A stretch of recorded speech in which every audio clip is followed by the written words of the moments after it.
SHD Exposed is now live. We're going to talk about the changes they made to this event and discuss why you need to be playing it right now. And if you don't know, now you know.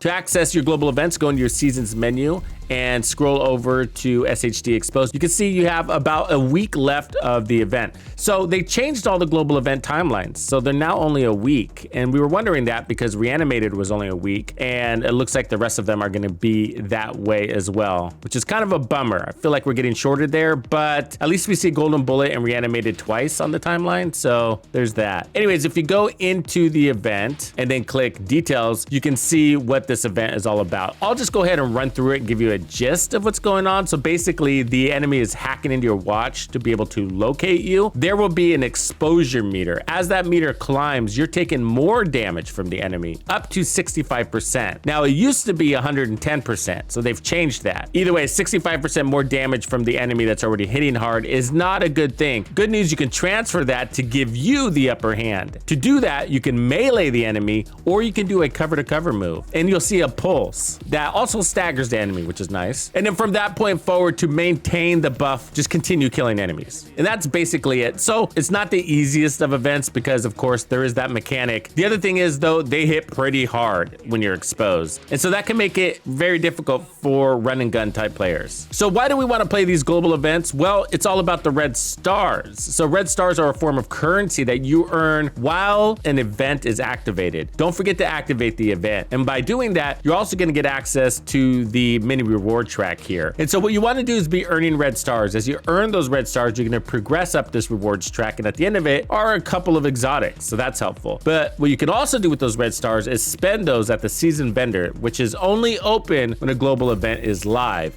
And you can use those red stars to buy named item caches, optimization caches, legacy season caches for that system corruption gear, and of course, exotic caches for more components. And that's why we do it, because it's really access to the best gear in the game. And these global events encourage you to turn on XP. And the reason why is because the way to earn those red stars is simply by leveling up your character while the event is activated. So that means XP equals red stars equals the best gear in the game. Of course, you can play this event with just any build or whatever, but ideally what you're looking for are builds that can manage 4 or 5 directives on heroic. And if you can do that, then you can farm the map and get the best gear you need in the game. Do all of your projects, get the boosted XP and exotic components from those, while earning and double dipping into those red stars at the same time, leveling up your character extremely quickly and just reaping in those red stars. And that's why we basically do it. Most of the amazing gear that I have in my stash, which is always full by the way, has come from these global events. And I know as a new player, those exotic caches are quite appealing because you're probably still on the hunt for things like St. Elmo's and the Memento backpack and whatever. But don't forget about the named item caches.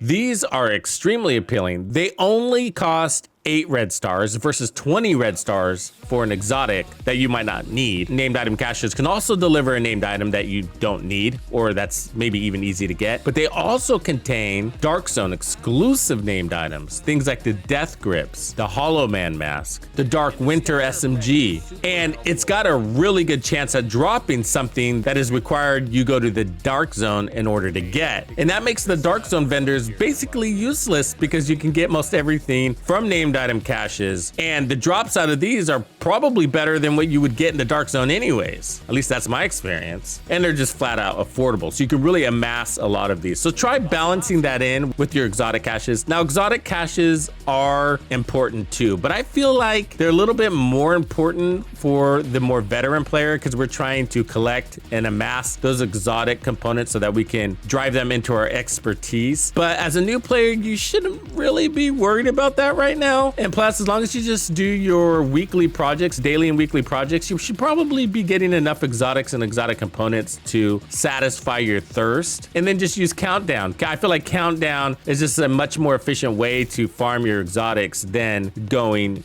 to the season vendor. Now, personally, I'm buying exotics from the season vendor just because I don't need any more named items. I have just about every variation I could dream of. There are a few unicorns out there that I'm looking for, but the chances of those coming out of one of these named item caches is slim to none. That's the story there. So remember, each global directive is going to give you 25% more XP. So that's 125% more XP on any activity that you're doing. And it's also going to increase your chances for targeted loot to drop up to 10%. And what you're looking for when it comes to builds are those that don't require a lot of ammo because of the ammo directive. And there are more considerations to the directives thing I should probably warn you on. One is the armor break one is kind of glitchy. So sometimes your armor will break and you won't be able to fix it. And I haven't been able to reverse that consistently.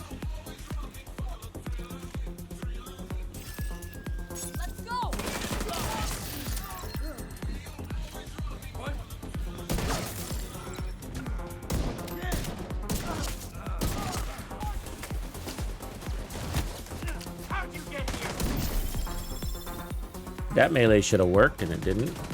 Kind of weird. Get you killed sometimes. Wrong scenario there.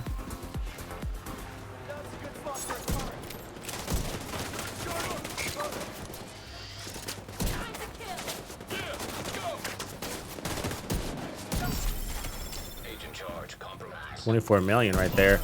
Non-crit, 20 million non-crit. So yeah, the damage is really nice. Not that we need it, we only need 10 million to get these kills, but still, that'll allow you to one-tap a boss pretty easily there.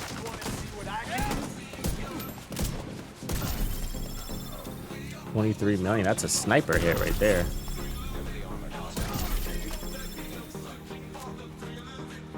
Once you get things rolling, you're good to go though. So we lost it. So once you get rid of all the enemies, you'll lose your meters, so I'm waiting for it to stack up here. There we go. So you'll get a little ding when you're ready. Turkey's done. All right, let's get this bossy boss here. If you want to check out the build I'm using, watch this video. It's the first build in this lineup. So we are charging now. That was a body shot right there. Thank you for hanging out with me today. My name is TuxedoBandido, and this was another episode of The Division 2. If you found this video helpful, subscribe, like, and turn on notifications to ensure you don't miss out on the fantastic experiences waiting for you in The Division 2. And if you like builds like this, check out the recommended build video I have here for you. If you have anything you want to see covered, be sure to let me know in the comments below. And thank you to all the channel members and donors who make everything possible. Tux Nation wouldn't be without you.